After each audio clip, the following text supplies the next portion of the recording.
नमस्कार दोस्तों, मैं हूं आपका दोस्त, आपका होस्ट आर के, और आप देख रहे हैं आर के ट्रेडिंग। दोस्तों 21 मई 2023 है, शाम के 7:13 हो रहा है। आपके सवाल मेरे जवाब में आज सवेरे में पोस्ट नहीं कर पाया। एक्चुअली थोड़ा वेडिंग सीजन चल रहा है, तो गेस्ट लोगों का आना जाना और मेरा भी जाना आना लगा है, जिसके वजह से जो है थोड़ी प्रॉब्लम हो जा रही है। तो फिर भी मैंने मैसेज कर दिया था मॉर्निंग में लेट से मिलेगा। तो चलिए सवालों का सिलसिला जल्दी से शुरू करता हूँ, और इसके बाद बैंक निफ्टी के भी वीडियो आपको मिलेंगे, तो टेंशन नहीं लेना है। पूरा प्रॉपर जब तक काम खत्म नहीं कर लूंगा सिस्टम में बंद नहीं करूंगा। तो चलिए शुरुआत करता हूँ। सबसे पहला सवाल, आपके सवाल मेरे जवाब का 2019 में 219वां एपिसोड है, और देखते हैं यहाँ पे सबसे पहला सवाल किनका है।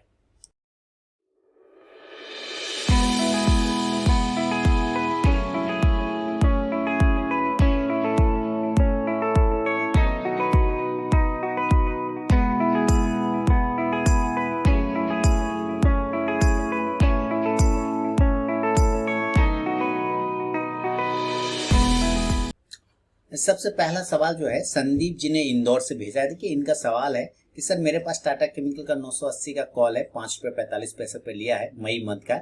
मैं ये जानना चाहता हूँ कि ये फिजिकल सेटलमेंट क्या है, क्योंकि मेरा अकाउंट माइनस में शो हो रहा है।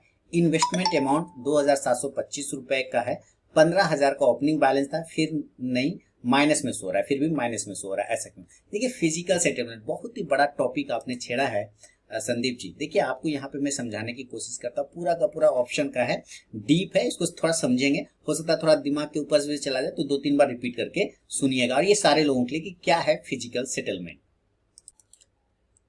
फिजिकल सेटलमेंट में ना एक्चुअली क्या होता है कि फिजिकल मतलब आपको उसको डिलीवरी, आपने बायर है ना, मालिक आप ऑप्शन बायर है, चूंकि आपने ऑप्शन खरीद रखा है तो बाय कर रखा है, कॉल ऑप्शन खरीद रखा है।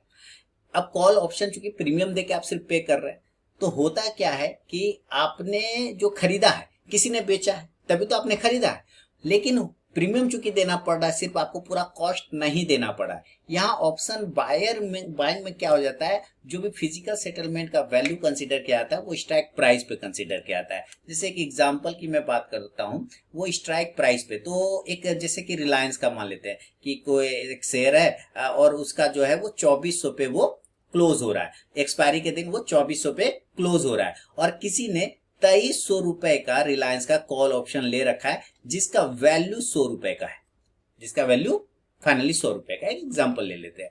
लेकिन जब सेटलमेंट की बात आती है ना, तो कंसीडर किया जाता है कॉल जो वैल्यू चल रहा है उसको जीरो कंसीडर किया जाता है।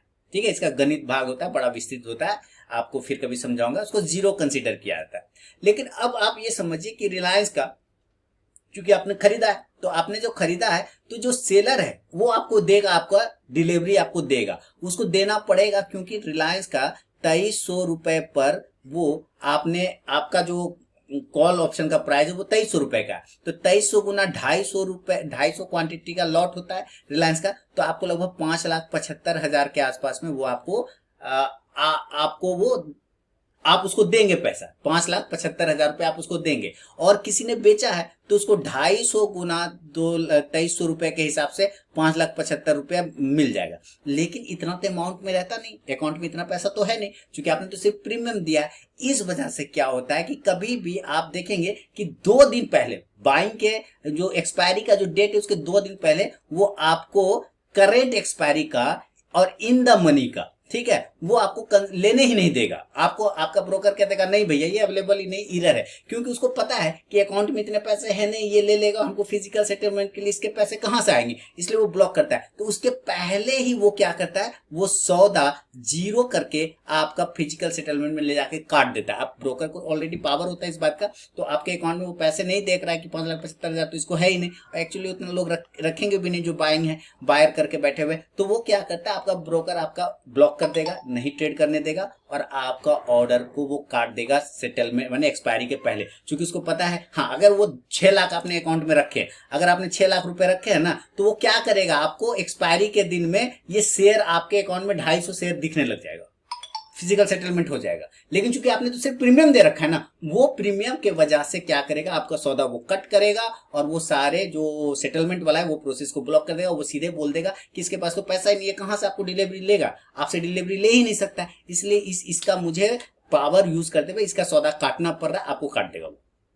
एकदम काट देगा आपने, और नियर एक्सपायरी का वो लेने भी नहीं देगा, एरर दिखाएगा, क्योंकि उसको पता है फिजिकल सेटलमेंट के लिए इतना पैसा लेके बंदा आएगा कहाँ से, होता है नहीं। इस वजह से क्या होता है, फिजिकल सेटलमेंट का आपको मैसेज आता है। क्या आता है, फिजिकल सेटलमेंट का वो मैसेज आता है आपको कि भैया फिजिकल सेटलमेंट का दिन आ रहा है, आप या तो पैसे वापस रखो अपने अकाउंट में इतना पैसा, अदरवाइज आपके सौदे को कट कर दिया जाएगा सेटलमेंट से पहले, एक्सपायरी डेट से पहले। ये होता है फिजिकल सेटलमेंट। इसका फिर से विस्तृत वीडियो कभी बनाऊंगा तो मैं आपको पूरी समझाने की कोशिश करूंगा, क्योंकि आज अगर बनाने लग गया तो आप ही के वीडियो में आधा एक घंटा चला जाएगा, ठीक है।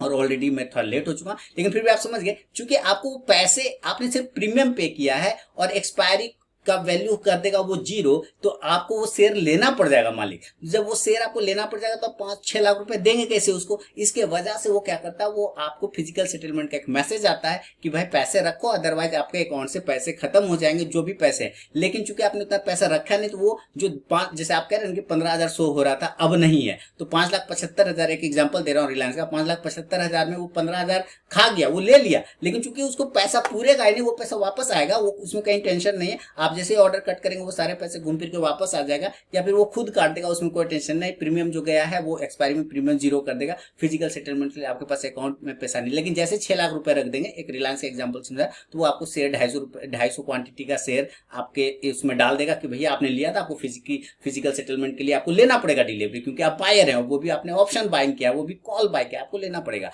और जो पुट सेलर वो आपको दे देगा, वो आपको दे देगा शेयर, वो कहेगा ले जाओ इसको दे दो जल्दी से, और 5,75,000 हमको दो। ये होता है सर फिजिकल सेटलमेंट की बात, ठीक है संदीप जी।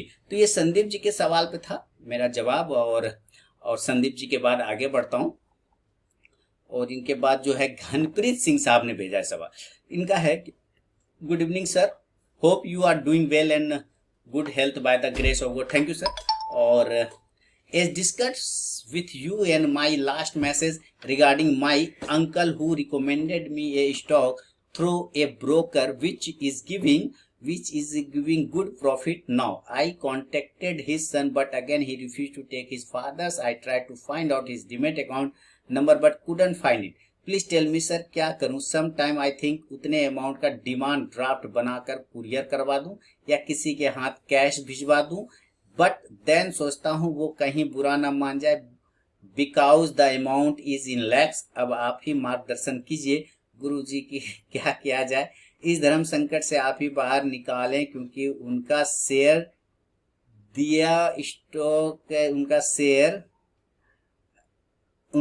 दिया बिना मैं चैन से नहीं मर पाऊंगा। ओके, आपका सराहवाद। देखिए फिर से मैं आपका शुक्रगुजार हूं और धन्यवाद भी दूंगा कि आप जैसे लोग अभी भी बैठे हैं इस संसार में घनप्रीत साहब, जो कि लोगों के पैसे वापस करना चाहते हैं, है ना।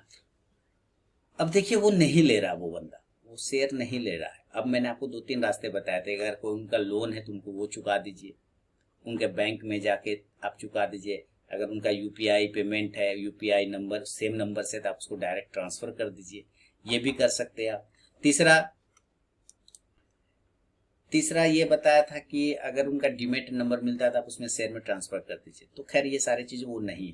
अब देखिए जो नहीं लेना चाह रहा है तो अब आप उसमें क्या कर सकते हैं, तो एक उपाय यही बनता है उनके नंबर पर आप ट्रांसफर कर दीजिए, या उनको कोई एक घर खरीद के गिफ्ट कर दीजिए। अगर उस पैसे में घर आ रहा है, एक अपार्टमेंट आ रहा है, एक फ्लैट आ रहा है, मतलब अपार्टमेंट तो पूरा नहीं, एक फ्लैट आ रहा है, तो उस अमाउंट का एक फ्लैट उसके नाम से, फ्लैट तो खरीद ही सकते हैं, उनके नाम से फ्लैट खरीद के उनको गिफ्ट दे दीजिए, या उनको गिफ्ट सर्टिफिकेट बनवा के आप उनको भिजवा दीजिए।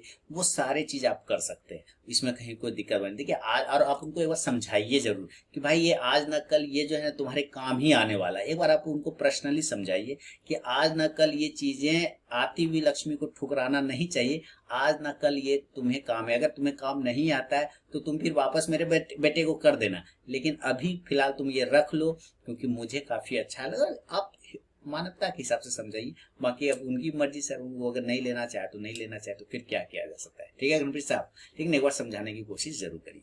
तो चलिए आगे बढ़ता हूँ, और अगला सवाल घनप्रीत सिंह साहब के बाद चंडीगढ़ से था। कमल सारस्वत जी भागलपुर से लिख रहे हैं, सर जब मैं इंट्राडे करता हूं तो मुझे लालच आ जाता है, जिस कारण मैं जल्दी एंट्री कर देता हूं, जिस कारण मुझे लॉस हो जाता है, सारा नॉलेज बेकार चला जाता है। इसे कैसे इंप्रूव करूं प्लीज बताइए। मल्टीपल वीडियो, बहुत सारे वीडियो मैंने बना रखे हैं ट्रेडिंग साइकोलॉजी के। कमल सारस्वत जी मेरे यूट्यूब चैनल आरके ट्रेडिंग पे जाइए और साथ ही वहां ट्रेडिंग साइकोलॉजी वाला वीडियो देखिए। बहुत सारे बन जाएगा, लेकिन फिर भी मैं आपको समझाने की कोशिश करता हूँ। बहुत अच्छा सवाल है कि लालच आ जाता है। देखिए सर, लालच सबसे पहले ना, तो आप अपने आप को कमल जी बिल्कुल बच्चे की तरह समझिए, एकदम बच्चा। माइंड जो होता है ना, एक बच्चे की तरह ही, चाहे कितना ही बड़े हो जाए। हम लोग जब मार्केट में आते हैं तो कहीं ना कहीं वो बचपनों वाली हरकत कर देते हैं। हम लोग अक्सर अपने बच्चे को कहानी सुनाते रहते हैं, लालच बुरी बला है, लालच बुरी बला है, लालच बुरी बला है। लेकिन जब खुद पे आते हैं तो शायद हम उस कहानी को भूल जाते हैं। बिल्कुल महात्मा गांधी वाली बात तो आप, मैंने कई बार सुनाया है। आपको मालूम होगा कि महात्मा गांधी जी के पास एक महिला गई और महिला ने कहा कि बापू मेरा बेटा बहुत मीठा खाता है, आप इसको मना कर दीजिए, मेरी बात नहीं सुनता है, आप कहिएगा तो शायद मान जाए। गांधी जी बोले कि ऐसा करो बेटी, 1 महीने के बाद आओ, फिर मैं तुम्हारे बच्चे को बोलूंगा। मतलब बापू ये इतना सिंपल सा तो आपको कहना है कि मीठा मत खाओ, और आप जो है यहाँ पर कह रहे 1 महीने बाद आओ। लेकिन बोले बेटी कुछ मजबूरी है, तुम बात समझो, 1 महीने बाद। वो महिला 1 महीने बाद अपने बच्चे को लेकर आई। अब महात्मा गांधी जी बोल रहे 1 महीने बाद, तो सीरियसली कुछ होगा बात। वो आए, वापस आई, बोले बापू आपने 1 महीने बाद बुलाया था, अब मेरे बच्चे को तो आप मना कर ही सकते हैं। बोला बिल्कुल करूंगा। उसने बच्चे को बुलाया, कहा बेटा देखो, मीठा खाना अच्छी बात, ज्यादा मीठा खाना अच्छी बात नहीं है, बहुत सारी तकलीफ हो जाएगी, दिक्कत हो जाएगी, बीमारी हो जाएगी, स्वास्थ्य खराब हो जाएगा, तो खाओ लेकिन कंट्रोल में खाओ। बच्चा माना, बात चला गया। महिला बोली कि बापू यही बात इतना तो उस दिन भी आप कह सकते थे, उसके लिए 1 महीने का क्यों इंतजार कराया। बापू ने कहा कि भाई मैं खुद उस समय बहुत मीठा खाता था, तो मैं कैसे तुम्हारे बच्चे को मना कर सकता हूँ। बात समझिए, है ना। तो जब हम अपने बच्चे को बताते हैं कि लालच मत करो, बुरी बला है, ये वगैरह, तो पहले हमें खुद पे ये कंट्रोल करना रहता है। इसलिए आप जब ये चीजें आपके अंदर में आ जाए ना, लालच, तो आप ये सोचिए कि कल आप किसको एग्जाम्पल देंगे अपना। आप अपना एग्जाम्पल किसको देंगे, क्या बोलेंगे अपने बच्चे से कि हम तुमको ये कैसे सिखाएं कि लालच बुरी बला, हम तो खुद लालची है, हमको तो खुद आ जाता है। तो वो चीजें आपको सेल्फ डिसिप्लिन से आएगा, जैसे कि महात्मा गांधी जी ने किया था, सेल्फ डिसिप्लिन। आपका दिमाग हमेशा आपको अपोजिट काम करने के लिए बोलेगा, उसका आदत है, दिमाग का तो आदत है आदमी को करप्ट कर देना, भ्रष्ट कर देना, अपराध करवा देना, और फिर गलती भी फील करवाता है ना, माने गिल्टी भी फील करवाता है। तो इसका तो काम है, ये आपको पागल करके रखेगा। इसके हिसाब से चलेंगे तो आपको ये पागल कर देगा। ये जब भी लालच, जैसे ही आप स्टार्ट करें मार्केट, जैसे ही स्टार्ट होता है मार्केट और आपको अंदर में आ जाता है, तो आपको ये अपने आप से कहना है कि आज नहीं तो कल, आज नहीं तो कल। अगर आज हम नहीं कर पाए तो कल जरूर कर लेंगे।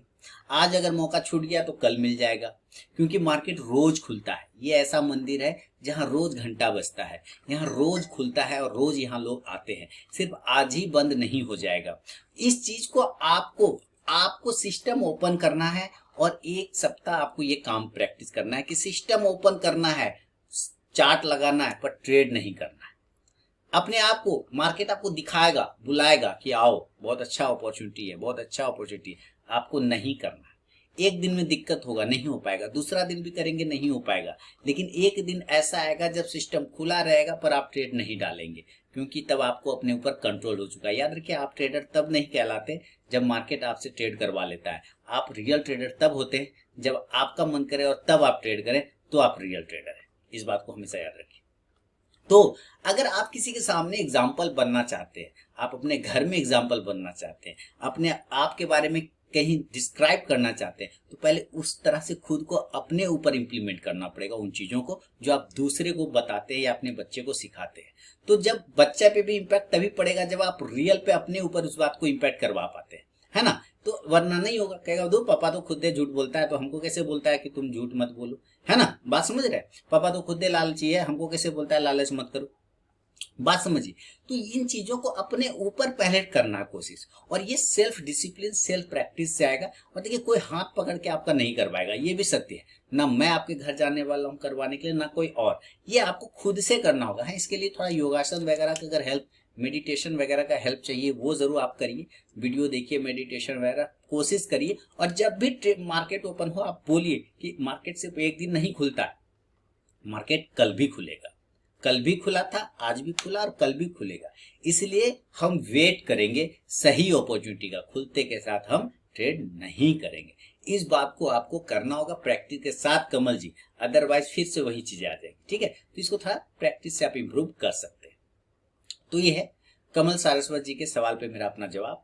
और इसके बाद है युवराज वर्मा जी ने भेजा है एक सवाल, उनका लिखा है सवाल, क्या स्विंग ट्रेडिंग के लिए फंडामेंटल देखना जरूरी है?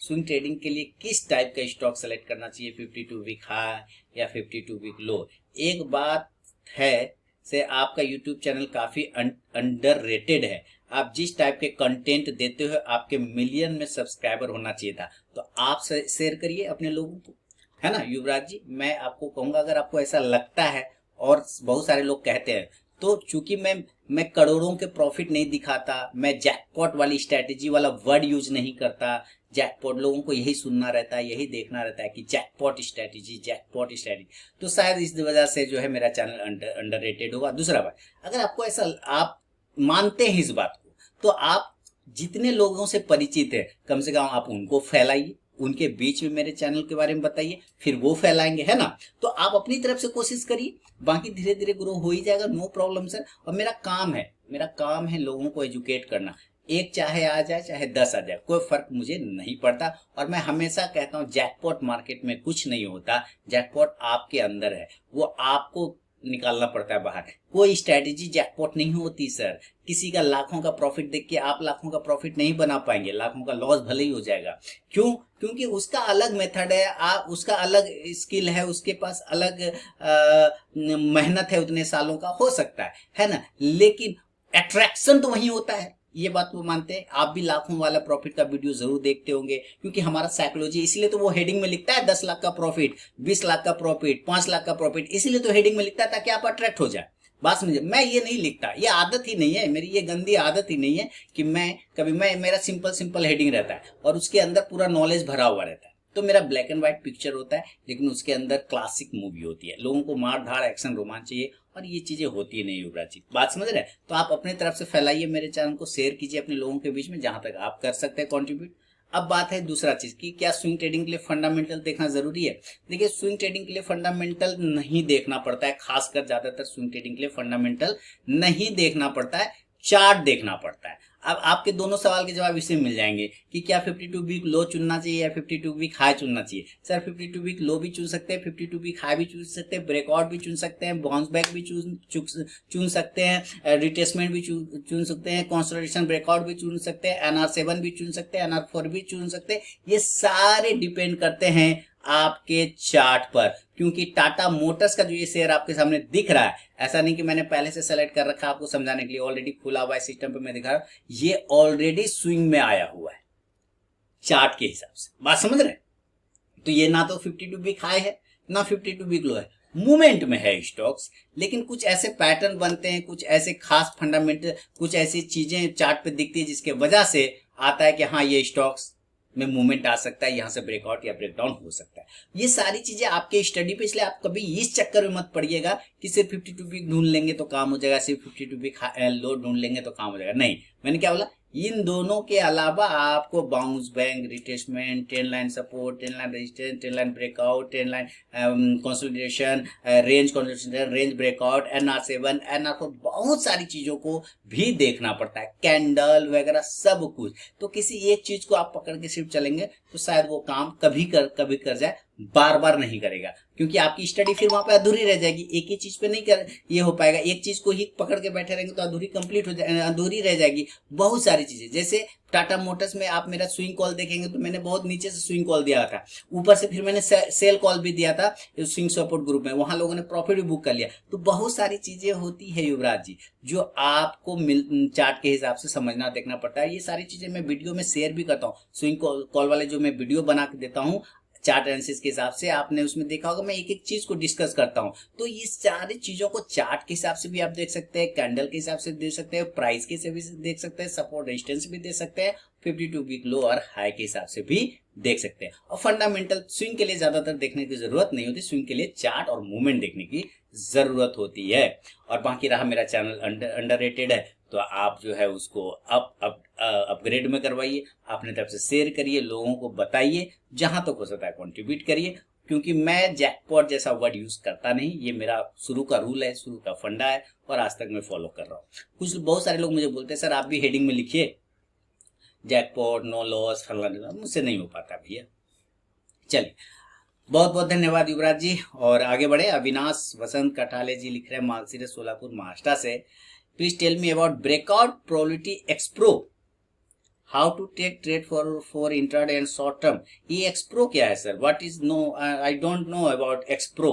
ब्रेकआउट प्रोबेबिलिटी तो समझ रहा हूँ कि ब्रेकआउट की संभावना, एक्सप्रो क्या है ये मुझे बिल्कुल भी नहीं पता चल रहा है सर, इसलिए आई डोंट नो। हाँ, ब्रेकआउट प्रोबेबिलिटी तो चार्ट के हिसाब से, जैसे यहाँ पे देखिए, फिर से वही मैं बात करता हूँ, चार्ट के हिसाब से आने की कोशिश करता हूँ कि ब्रेकआउट प्रोबेबिलिटी आप यहाँ पे देखिए, यहाँ पे ये जैसे कि यहाँ पे कोई चार्ट बना हुआ है टाटा मोटर्स का, और यहाँ पे एक रेंज फंस गया है ना, यहाँ पे एक रेंज फंस गया, तो ये बार ये ऊपर जा रहा है, ऊपर जा, नीचे जा रहा है, नीचे जा रहा है, नीचे जा रहा है, यहाँ पर से ये नीचे जाना बंद कर दिया, और अगले दिन इसके हाई को ब्रेक कर रहा है, और इस रेजिस्टेंस एरिया के पास में आके क्लोज कर रहा है। तो जब आप चार्ट देखेंगे तो यहाँ पे आपको लग जाएगा कि यहाँ से ब्रेकआउट प्रोबेबिलिटी बन रही है, यानी कि ब्रेकआउट की संभावना हो रही है, तो आपकी एंट्री यहाँ पे बन सकती है। लेकिन आपने दो चीजें लिखा, क्या लिखा? ब्रेकआउट प्रोबेबिलिटी और एक्सप्रो। तो मुझे एक्सप्रो का नहीं आइडिया है, इसलिए इसके बारे में नहीं बता पाऊँ। ब्रेकआउट प्रोबेबिलिटी मैंने आपको समझा दिया, ये चीजें काम करती है, आपको चार्ट के हिसाब से देखना पड़ेगा। तो अविनाश जी थोड़ा सा आप और क्लियर करिएगा कि एक्सप्रो क्या लिख रहे थे आप? आई डोंट नो, मुझे नहीं पता, लेकिन ब्रेकआउट प्रोबेबिलिटी ये समझाए, ये चार्ट के हिसाब से आप देख सकते हैं। इसके अलावा संजय दामोदर कदम जी का एक सवाल है मुंबई से, ये लिख रहे हैं डिक्सन 3785 रुपये 68 पैसे पे लिया है। अच्छा, एक चलिए, डिक्सन जो है इनके पास है 3785 रुपये 68 पैसे पे, IRFC 28 रुपये 50 पैसे पे लिया, IEX 161 रुपये 63 पैसे पर है, जुबिलेंट फूड 492 रुपये 10 पैसे पे, खादिम 240 के आसपास है, बाइंग है लॉन्ग टर्म के लिए, प्लीज गाइड करें। संजय दामोदर जी मुंबई से है। देखिए डिक्सन, चलिए इन्होंने लिखा है कि इन्होंने डिक्सन लिया हुआ है 3750। देखिए आप एक वर्ड लिख देते हैं सर कि आपने लिया है लॉन्ग टर्म के लिए, तो जब लॉन्ग टर्म के लिए लिया है तो आपको नहीं उतना सोचना है, क्योंकि सारे स्टॉक आपके फंडामेंटली बढ़िया है संजय जी, ठीक है। मैंने पहले ही बताया था जुबिलेंट फूड 492 पे लिया। अब इससे ज्यादा बेहतर और क्या हो सकता है कि आपने जुबिलेंट फूड को 492 पे पकड़ा, 492 पे पकड़ा, और वो 468 है, आप थोड़ा यहाँ पे पकड़े, उससे कोई दिक्कत वाली बात नहीं। जुबिलेंट फूड जैसा स्टॉक्स में आपको डर गए आप, तो फिर तो दिक्कत वाली बात आपके इसमें हो जाएगा, क्योंकि ये सब स्टॉक्स को आपको हमेशा लंबे टाइम के लिए रखना है। बिल्कुल सही स्टॉक्स आपने पकड़ा, IEX भी है आपके पास, IRFC भी है, खादिम भी है, यानी कि जूता चप्पल, सारे स्टॉक्स आपके फंडामेंटली बहुत अच्छे हैं, आप इसको बाय ऑन डीप कर सकते हैं। नीचे आने पर हाँ, एक स्टॉक्स पे आपको थोड़ा नजर रखना है, और वो है खादिम, है ना। खादिम का शेयर पे थोड़ा सा आपको नजर रखना है कि इसका अगर, क्योंकि इसके कॉम्पिटिटर बहुत है, इस वजह से आपको थोड़ा सा इस स्टॉक्स पे नजर रखना है। और डिक्सन टेक में जब आपको प्रॉफिट बन जाए, डिक्सन टेक में एक प्रॉफिटेबल जगह पा जाए, तो एक बार डिक्सन टेक से निकलिएगा और उसको पोजीशन शिफ्ट कर लीजिएगा उस वक्त के किसी अदर स्टॉक्स में। लेकिन फिलहाल अभी जो रखे हैं आपने, बहुत अच्छा स्टॉक्स चुन रखा है, फंडामेंटल बहुत ही बढ़िया है, क्योंकि लॉन्ग टर्म के लिए अच्छे स्टॉक्स को ही रखना चाहिए। तो आपके पास IRFC हो जाए, चाहे IEX हो जाए, चाहे डिक्सन, चाहे जुबिलेंट, चाहे खादिम, सारे अच्छे स्टॉक हैं। और IEX से अगर शिफ्ट करना चाहें तो मैं एक स्टॉक टाटा पावर का नाम लेना चाहूंगा, आप IEX से टाटा पावर में शिफ्ट हो जाइए। अगर आपको पावर वाला में ही रहना है तो टाटा पावर को ले लीजिए। तो ये है संजय दामोदर कदम जी के सवाल पे मेरा अपना जवाब। आगे बढ़ता हूं। अगला सवाल है दीपक जी ने पलवल हरियाणा से लिखा है कि सर मेरा सवाल है पूर्वग्रह से, जिसे इंग्लिश में प्रिजुडाइस कहते हैं, शायद मैं सही पढ़ रहा हूँ गलत पढ़ रहा हूँ पता नहीं, ऐसे डिसीजन जो आपने पहले कभी लिया हुआ था ट्रेडिंग में, वो आपको आगे भी इफेक्ट करते हैं। कभी कभी माइंड ऑटोमेटिक मोड पर होता है, इसी में इसी तरह के डिसीजन होते हैं। तो सर इसका सॉल्यूशन क्या है जिससे हम हमेशा एक फ्रेश डिसीजन लें? आज के हालात देखते हुए ये लगभग बहुत लोगों के साथ होता है ट्रेडिंग में, और उनको पता ही नहीं होता है। जब पता चल जाए तो इस पर काम करना बहुत इंपॉर्टेंट है, इससे ट्रेडिंग में बहुत सुधार होगा। दीपक जी पलवल हरियाणा से ये सवाल है। देखिए दीपक जी ने बहुत अच्छा सवाल किया कि पहले से दिमाग में सेट कर लेते हैं कि हमें आज बाय साइड ही रहना या सेल साइड रहना, और उसी पे होता है। पहले भी बहुत बार ऐसे किया हुआ रहता है, शिफ्ट नहीं कर पाते, चेंज नहीं कर पाते, जिसकी वजह से दिक्कत हो जाती है। देखिए समय और परिस्थिति हमेशा एक जैसा नहीं रहता है। इस बात को मानव गीता में भी कहा गया है भाई, आपको हर चीज परिवर्तनशील है, हर चीज। बदलाव ही संसार का नियम है। अगर संसार का नियम है बदलाव, तो वो बदलाव मनुष्यों पे भी लागू होता है, वो नियम ह्यूमन पे भी लागू होता है। ठीक है, तो ह्यूमन इस बात को मानते हैं, जानते हैं, वो खुद चाहता है कि सामने वाला व्यक्ति उसके लिए बदले, उसका बच्चा, मेरा बच्चा मेरे लिए बदले, मेरे हिसाब से चले, मेरी वाइफ मेरे हिसाब से चले, मेरा पड़ोसी मेरे हिसाब से चले, मेरा माँ बाप मेरे हिसाब से। सारे लोग सोचते हैं कि मेरे हिसाब से सब बदल जाए, लेकिन जब खुद बदलने की बारी आती है तो शायद उस नियम को भूल जाते हैं। यहीं पे गलती होता है।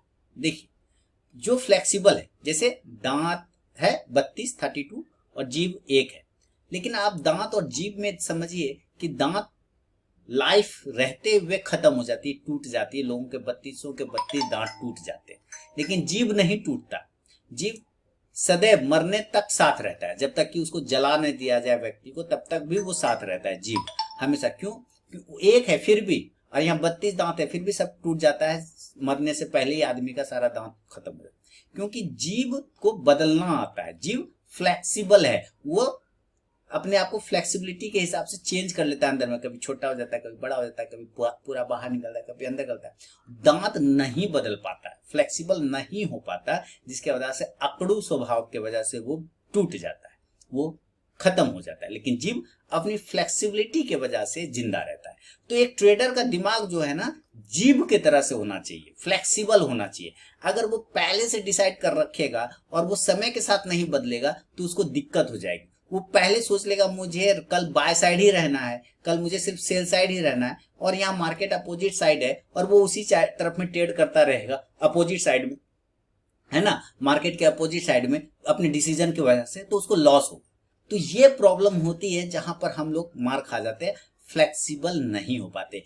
एक ट्रेडर हमेशा फ्लेक्सिबल होता है, उसको बदलना आता है। वो एक तरह का ना कहते हैं धोखेबाज जैसा नहीं होता है, अरे यार अभी कुछ बोलता है कभी कुछ बोलता है टाइप का ना लोग होता है, वैसे टाइप का ट्रेडर का ऐसा ही होना चाहिए। अभी कुछ, कल कुछ, परसों कुछ, तरसों कुछ, मिनट में कुछ, मिनट में कुछ। मार्केट बदलेगा उसको बदल जाना है, मार्केट बदल गया, मार्केट बाय साइड था वो बाय साइड चला गया, मार्केट सेल साइड था वो सेल साइड चला गया। उसका दिमाग अगर वो अकड़ू स्वभाव बना के बैठा रहेगा तो वो जीभ के तरह जिंदा नहीं रह पाएगा, बल्कि 32 दांतों की तरह वो समय से पहले टूट के बिखर जाएगा, बर्बाद हो जाएगा। दीपक जी इस बात को ध्यान रखना है। तो ये इंपॉर्टेंट है और ये सारी चीजें आपको करना पड़ता है, सारे लोगों को करना पड़ता है। अगर ट्रेडिंग शुरुआत में दिक्कत हो जाती है, शुरुआत में प्रॉब्लम होता है, लेकिन इस पे काम करना बेहद जरूरी है। थोड़ा अभ्यास, थोड़ा प्रैक्टिस के साथ आप एक बार बदल के देखिए तुरंत से। जैसे मार्केट लग रहा है कि 4 बार मैंने बाय साइड गया, लॉस हो गया, तो एक बार सेल साइड चले जाइए ना, देखिए फिर शायद प्रॉफिट हो जाए। तो मार्केट कह रहा है तुम 4 बार बाय साइड लिए, चारों बार तुमको लॉस हो रहा है, तो एक बार सेल साइड लेके देखो ना, शायद प्रॉफिट हो जाए। बात समझ रहे? तो मार्केट इशारा दे रहा होता है, हम नहीं बदलते अपने स्वभाव की वजह से। तो दीपक जी ने बहुत अच्छा सवाल आपने भेजा, इसके लिए मैं आपको बहुत बहुत बधाई, शुक्रगुजार हूं। मैं फिर से एक बार सारे लोगों को कहूंगा कि जो लोग चैनल को शेयर कर सकते हैं अपने ग्रुप में, मीडिया में, सोशल मीडिया में जरूर शेयर करें। मेरा चैनल अंडर रेटेड है लोग कहते हैं, और ऐसा मैं भी मानता हूँ, क्योंकि कंटेंट मेरे पास जैसे हैं, बहुत सारे लोग देखते हैं कंटेंट, बहुत बड़े बड़े लोग भी मुझसे बात करते हैं, कभी बहुत सारे चैनल वाले, बड़े चैनल वाले, वो लोग भी बोलते हैं कि आपके कंटेंट बहुत अच्छे हैं। बहुत सारी कंपनी वाले भी जो कोलैबोरेशन के लिए आते हैं वो भी बोलते हैं, हालांकि मैं नहीं करता कोलैबोरेट, मेरी आदत नहीं है उस टाइप के कोलैबोरेशन करके। मैं कहता हूँ भाई जो है वो एजुकेशनल लोगों के लिए, जो सीखना सही में चाहता है, जो सिर्फ छापना चाहता है, मैं उसके लिए नई वीडियो बनाता है ना, जो सीखना चाहता है मैं उसके लिए वीडियो बनाता हूँ। तो जो आपकी नज़र में सीखना और समझना चाहता है, आप उनके बीच शेयर करिए, चैनल को फैलाइए। और ऐसे लोगों का मैं बहुत बहुत धन्यवाद देना चाहूंगा जो मेरे चैनल को पसंद करते हैं, लाइक करते हैं। तो चलिए आपके सवाल मेरे जवाब का आज 219वां एपिसोड समाप्त होता है। पिछले 5 सालों से ये सीजन चला आ रहा है और आप लोगों के प्यार और सहयोग की मदद से। मिलूंगा नेक्स्ट वीडियो में दोस्तों। देरी के लिए माफी चाहता हूं कि बहुत देर हो गया, आपके सवाल मेरे जवाब में 8:03 हो गए, इसके लिए मैं माफी चाहूंगा। आगे से ध्यान रखूंगा। अपना कुछ निजी पर्सनल काम हो जाता है, इसकी वजह से लेट हो गया, अदरवाइज कोई बात नहीं। तो चलिए, बहुत बहुत धन्यवाद। Telegram channel RK trading mobile app को जरूर ज्वाइन करिए, लाइव मार्केट में कॉल किए। बहुत बहुत धन्यवाद।